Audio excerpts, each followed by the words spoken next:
Europe 1 Soir Week-end. 19h, 21h, Guillaume Lariche. Soyez les bienvenus dans Europe 1 Soir Week-end, deuxième heure, 19h, 21h, Europe 1 Soir Week-end avec, pour cette deuxième heure, Vincent Roy, journaliste et essayiste. Bonsoir Vincent. Bonsoir. Et également Elliot Maman, journaliste. Bonsoir Elliot. Bonsoir. Ensemble, nous recevons Stéphane Rosès, président de la société de conseil CAP, enseignant aussi à l'Institut catholique de Paris. Bonsoir Stéphane Rosès. Bonsoir Guillaume. Alors, on vous entend, vous m'entendez bien ? Oui, ça va de mon côté. Très bien. Vendredi prochain, Donald Trump et Vladimir Poutine se retrouvent en Alaska pour échanger autour d'une hypothétique fin de la guerre en Ukraine. Le président américain commence déjà à travailler l'opinion publique en expliquant que des terres ukrainiennes devront certainement être cédées à la Russie pour pouvoir obtenir l'arrêt des combats. Alors qu'il n'est pas convié aux discussions, c'est niet pour Volodymyr Zelensky. Est-ce que le président ukrainien a le choix, Stéphane Rosès ? La pression est forte au fond, et effectivement, vous l'avez dit, le président Zelensky veut être le 15 août en Alaska. L'Europe fait pression, mais de toute façon, visiblement, il y a un pot pouvant en 7 points. Vous l'avez dit, concession territoriale, Donetsk, Lugansk, mais Kiev dit, si on n'est pas là, ce seront des décisions mortes. Donc maintenant, Trump a le choix, soit il impose à Poutine la présence de Zelensky, soit il considère que les États-Unis ont de toute façon les moyens de faire céder Zelensky, parce que militairement, l'Ukraine ne peut pas tenir sans les États-Unis. Alors justement, Stéphane Rosès, le président ukrainien Zelensky et son homologue français Emmanuel Macron sont opposés à une rencontre États-Unis-Russie sans l'Ukraine. C'est bien de le dire, mais là, ils ne sont pas audibles du tout et ils n'ont pas les moyens de pouvoir s'inviter à la table des négociations en Alaska vendredi. Oui, c'est Trump qui a la haute main.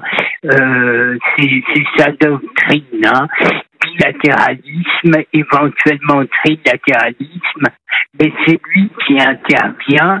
Et là, dans ce dossier, c'est lui qui a la main pour des raisons militaires. On l'a vu dès que l'Amérique levait son soutien militaire à l'Ukraine, sur le terrain, l'armée ukrainienne était en grande difficulté.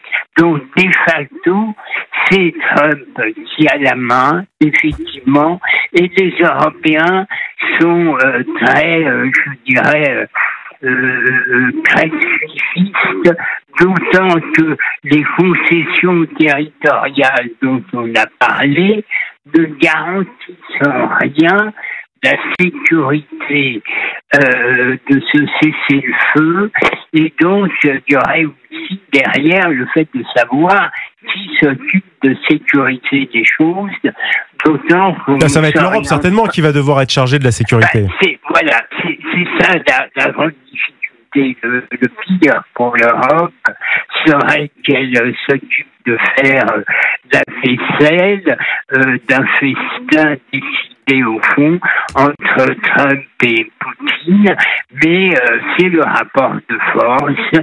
Trump a fonctionné comme ça, et comme il a obtenu des succès dans le Haut-Karabakh, sur la question RDC, Rwanda, Pakistan, le président Trump se sent pousser des ailes. Situation de force. Et là, exactement, et a priori, il le voit bientôt venir, son trophée pour la paix du prix Nobel de la paix. Il aimerait bien l'avoir sur sa cheminée. Stéphane Rosès, Volodymyr Zelensky s'est entretenu au téléphone avec 13 dirigeants étrangers. Ça s'est passé au cours des 3 derniers jours, dont ses principaux soutiens européens, Royaume-Uni, Allemagne, France. Soutenir, c'est écouter, mais les Européens ne peuvent guère faire plus ce soir qu'écouter et tenter de rassurer Volodymyr Zelensky.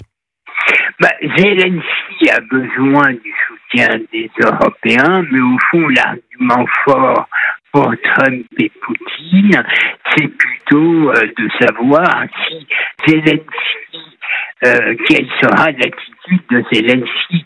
Donc, si vous voulez, Zelensky et les Européens se font un peu la courte échelle, mais tout se centre autour de la présence de Zelensky en Alaska. Les Européens aimeraient en être, ça semble a priori peu réaliste, et le sujet, c'est, au fond, est-ce que Trump va faire admettre à Poutine la présence de Zelensky. Ce n'est pas exclu. Par contre, la présence européenne semble beaucoup plus difficile. Alors justement, Stéphane Rosès, vous dites que ce n'est pas exclu la présence de Zelensky, mais en même temps, ça semble mal engagé. Est-ce que on peut s'attendre à un revirement de situation et la présence de Zelensky? Parce qu'après, si lui peut être invité au tout dernier moment, Vladimir Poutine peut aussi faire volte-face et rester de l'autre côté du détroit de Bering.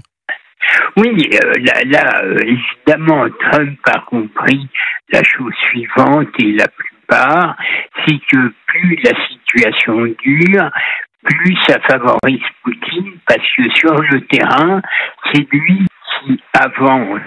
Et donc, les concessions territoriales, c'est de facto l'expression des rapports de force sur le terrain. Donc, Poutine, lui, n'est pas gêné pour que les choses traînent en longueur. L'Ukraine a besoin d'un cessez-le-feu rapide, mais en même temps, l'Ukraine aimerait bien à la fois limiter les concessions territoriales et avoir des garanties que sur le terrain, les Américains s'assurent que tout soit respecté et que ça ne soit pas seulement un cessez-le-feu permettant aux Russes de se refaire avant une nouvelle avancée. Une dernière question pour vous, Stéphane Rosès. Vaut-il mieux une paix imparfaite aujourd'hui, avec peut-être la possibilité de lâcher des territoires pour l'Ukraine à la Russie, ou au contraire une guerre longue pour une victoire hypothétique totale demain? Eh bien, du point de vue de l'Occident, il vaut mieux une paix imparfaite, parce que sur le terrain, l'Ukraine montre des signes d'affaiblissement, même si l'Ukraine n'est pas enfoncée, même si l'Ukraine résiste, il y a des difficultés de mobilisation, et puis surtout, les Américains, la doctrine de Trump, c'est le rapport de force pour que les États-Unis se retirent, je dirais, à leur profit. Donc, il y a eu déjà près d'1 million de victimes. Cette guerre aurait pu être évitée. Elle a fait énormément de morts. Le bilan est mauvais pour l'Europe et l'Ukraine. Et mieux vaudrait un accord garanti qu'une guerre qui perdure, parce que les Russes ont une grande capacité de résilience, peuvent perdre beaucoup plus humainement, là où pour la force des choses, les Ukrainiens, eux, sont limités. Et quoi qu'on dise les dirigeants européens, peu d'Européens sont prêts à mourir pour l'Ukraine. Ils sont prêts à pacifier, ils sont prêts à se battre face à la Russie. Vous écoutez Europe 1 Soir Week-end, nous sommes en compagnie de Stéphane Rosès, président de la Société de Conseil CAP, enseignant à l'Institut catholique de Paris. Elliot Maman, monsieur Rosès, a une question pour vous.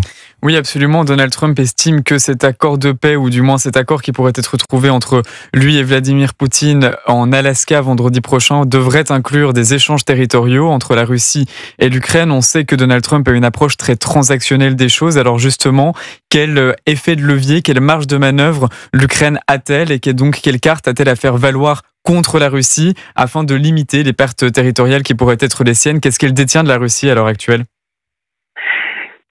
Son grand argument, au fond, c'est de dire rien ne peut se faire sans nous, on ne peut pas nous imposer unilatéralement un cessez-le-feu, un partage des terres, et de dire les Européens sont à nos côtés. Donc c'est de mobiliser des arguments, je dirais, diplomatique liée à une conception multilatérale.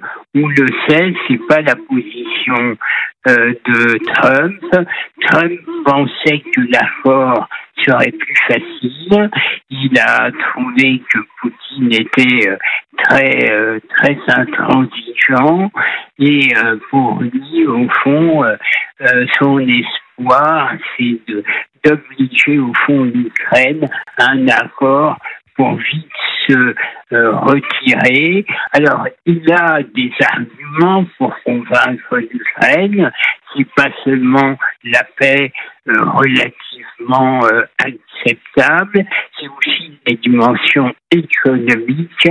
On sait qu'il en a beaucoup misé pour ses succès sur les dossiers au Karabakh, Pakistan, RDC, Rwanda. Donc c'est une sorte de grand deal. La doctrine Trump, c'est bilatéralisme, interventionnisme tactique. Mais là, excusez-moi, Monsieur Rosès, mais là actuellement, l'Ukraine a autre chose à proposer que ces territoires pour obtenir la paix, le cessez-le-feu, ou c'est juste ça qui peut peser dans la balance, les territoires? Non. Oui, la difficulté de l'Ukraine, c'est que de facto, dans au moins 2 régions, elle a reculé. Alors, il y a des régions où la Russie, des lieux où la Russie aurait intérêt à un recul de l'Ukraine, mais grosso modo, le rapport de force est très défavorable à l'Ukraine. Vincent Roy, je vous en prie. Oui, bonsoir Stéphane Rosès. Bonsoir. Écoutez, il me paraît illusoire d'imaginer que Vladimir Poutine pourrait revenir sur les territoires qu'il a déjà pris. De toute façon, il ne les lâchera plus. Il a 15%, 14 ou 15% du territoire ukrainien et il ne reviendra pas là-dessus. De toute façon, me semble-t-il, et vous allez me confirmer ou infirmer, le grand patron de toute cette affaire, c'est évidemment Donald Trump. Pourquoi ?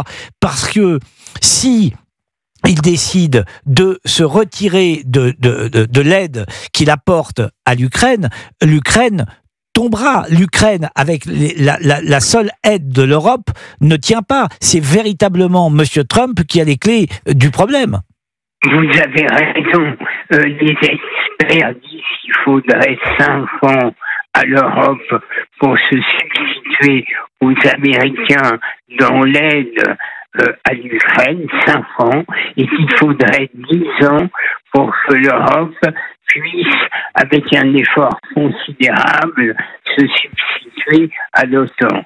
Donc le timing, vous avez raison, joue en faveur de Trump, en défaveur de l'Ukraine.